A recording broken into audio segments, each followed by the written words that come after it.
상상해보세요. 여러분은 포경선에 탄 견습 항해사고 사상 첫 항해를 하게 되었습니다. 여러분이 망망대해를 항해하고 있는데 배가 향유 고래의 공격을 받아서 고래가 여러분을 통째로 삼켜버린 거예요. 네. 하지만 이틀 후에 마침내 구조가 되었고 살아있는 채로 발견됩니다. 이런 일이 지난달쯤에 일어났다면 모두들 이 일에 대해 트윗을 했을 거고 여러분은 아마 고래 뱃속에서 셀카를 찍고 있었겠죠. 그런데 여러분은 고래를 가까이서 본 적이 있나요? 댓글로 알려주세요. 130년 전 그 모험은 이와는 다소 다른 모습이었습니다. 1891년 2월 중순이었어요. 제임스 바틀리는 21살이었고 포경선을 타고 항해사 훈련을 시작할 준비가 되어 있었습니다.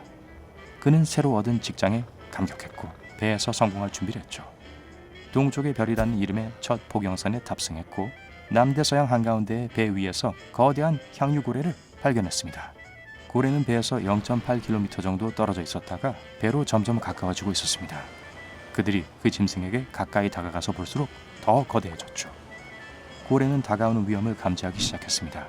배가 충분히 가까워지자마자 돛이 풀렸고 선원들은 작은 배를 바다로 내렸습니다.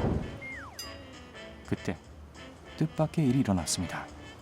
물속의 향유고래와 동쪽의 별 사이에서 예측할 수 없는 경주가 시작된 거죠.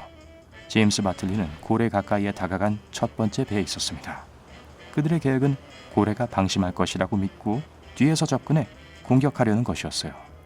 그래서 그들은 뒤쪽에서 살금살금 올라갔습니다. 정말 가까이까지 다가가 거의 고래를 만질 수 있었어요. 하지만 선원들 중 한 명이 고래에게 작사를 꽂자마자 고래는 당황하기 시작했습니다. 고래의 즉각적인 본능은 도망치고 저항하는 거였어요. 거대한 꼬리를 물 위에서 버둥거리기 시작했고 이는 배 주위로 거대한 파도를 일으켰습니다. 바틀리와 그의 팀은 위험을 감지했고 그곳을 빠져나가야 했습니다. 각자 노를 잡고 그곳에서 벗어나기 위해 미친 듯이 노를 젓기 시작했죠.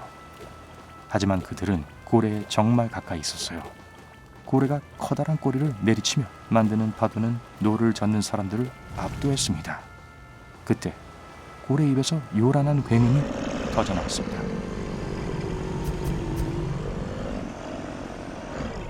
고래는 꼬리로 물을 때리고는 물 밑으로 깊이 잠수했습니다. 선원들은 고래가 자신들에게 돌아올 것이라고 확신했지만 고래가 보이지 않아 노를 저어 어디로 가야 할지 몰랐죠. 바다가 너무 깊었을 뿐만 아니라 거품이 이는 파도 때문에 물밑을 볼 수도 없었습니다. 바다가 잔잔해졌다가 크고 불길한 파도가 나타나기 시작했습니다. 이제 고래가 돌아온 것은 분명했지만 어느 방향에서 오는 것이었을까요? 선원들에겐 한 방향을 찍은 후 미친 듯이 노를 젓기 시작하는 것 외에는 다른 방도가 없었습니다. 갑자기 그들은 선체 아래가 산산조각이 난 것을 느꼈습니다. 고래는 그들의 배를 공중으로 회전하게 만들었어요. 긴 나무 배를 산산조각으로 만들었고 5명의 남성은 물속에 떨어졌습니다. 또 한 번의 굉음이 들렸고 그 괴물은 사라졌습니다. 한 척의 긴 배가 급히 구조에 나서 물속에 있던 사람들을 모두 태웠습니다. 견습생인 제임스 바틀리를 제외하고는요. 몇 시간 동안 그를 찾았지만 어디에도 없었습니다. 결국 사람들은 제임스 없이 배로 돌아갈 수밖에 없었습니다. 얼마 지나지 않아 고래가 다시 나타났습니다.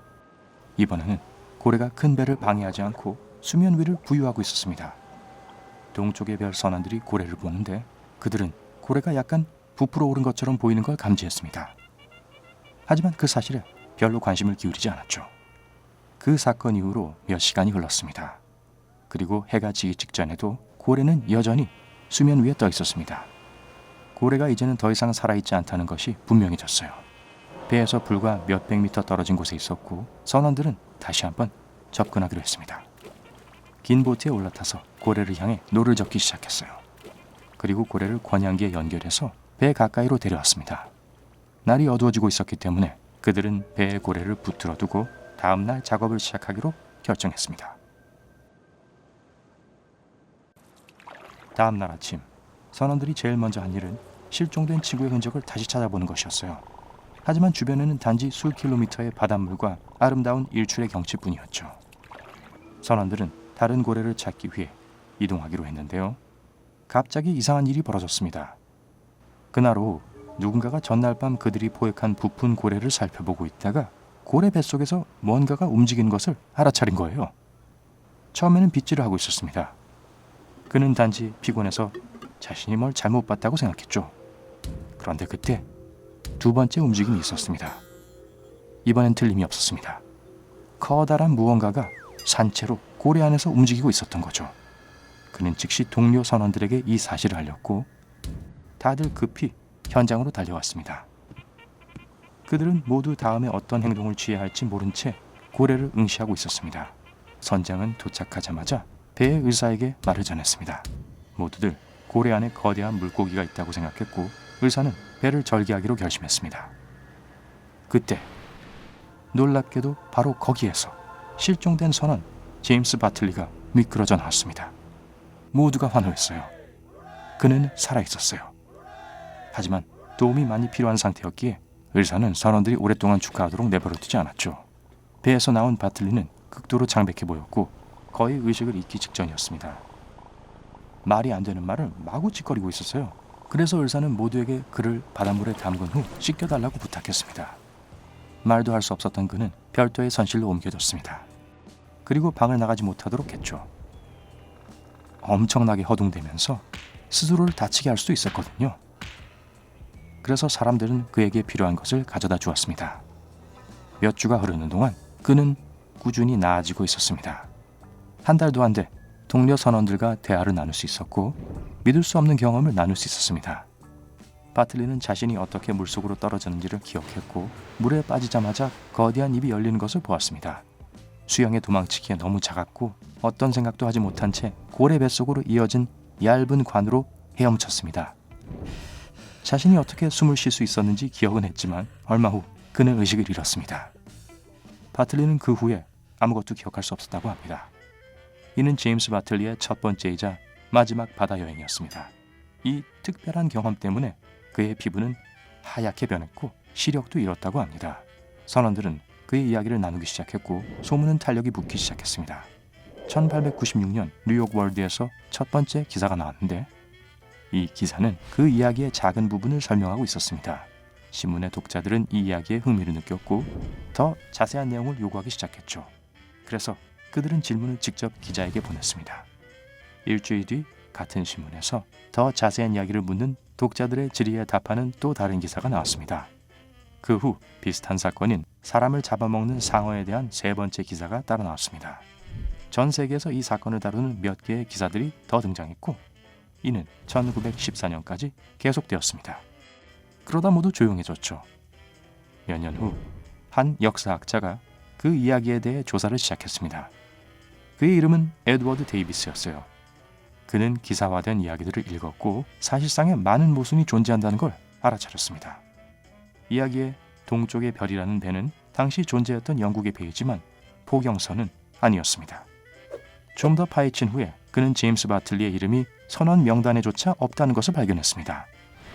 데이비스는 조사 중에 선장의 아내로부터 고래 이야기가 거짓이라는 편지를 받았고 이는 의심을 더했죠. 그녀는 남편이 항해하는 동안 남편과 함께 여행해 왔기 때문에 이런 일이 없었다는 걸 잘 알고 있다고 했습니다. 그리고 또 다른 결점이 있었습니다. 고래가 사람을 통째로 삼켜도 인간이 고래 뱃속에서 살아남는 것은 과학적으로 불가능합니다. 1891년 6월 실제로 영국의 그레이트 야머스 근처에서 사람들을 공격한 9m짜리 거대한 고래에 대한 이야기가 있었습니다. 에드워드 데이비스는 인간을 쫓는 향유고래 이야기가 이 사건에서 영감을 얻었다고 생각했습니다. 몇몇 기사에 따르면 제임스 바틀리는 영국으로 돌아와 구두수선공으로 일하기 시작했다고 합니다. 앞을 못 보는 구두수선공이라뇨? 결국 용두삼이군요. 믿기 힘든 이야기고요. 오늘 새로운 뭔가를 배우셨다면 영상에 좋아요를 주시고 친구와도 공유해주세요. 여기 다른 영상들도 준비했어요. 왼쪽 오른쪽 중 하나를 선택해 클릭하신 후 삶의 밝은 면과 함께하세요.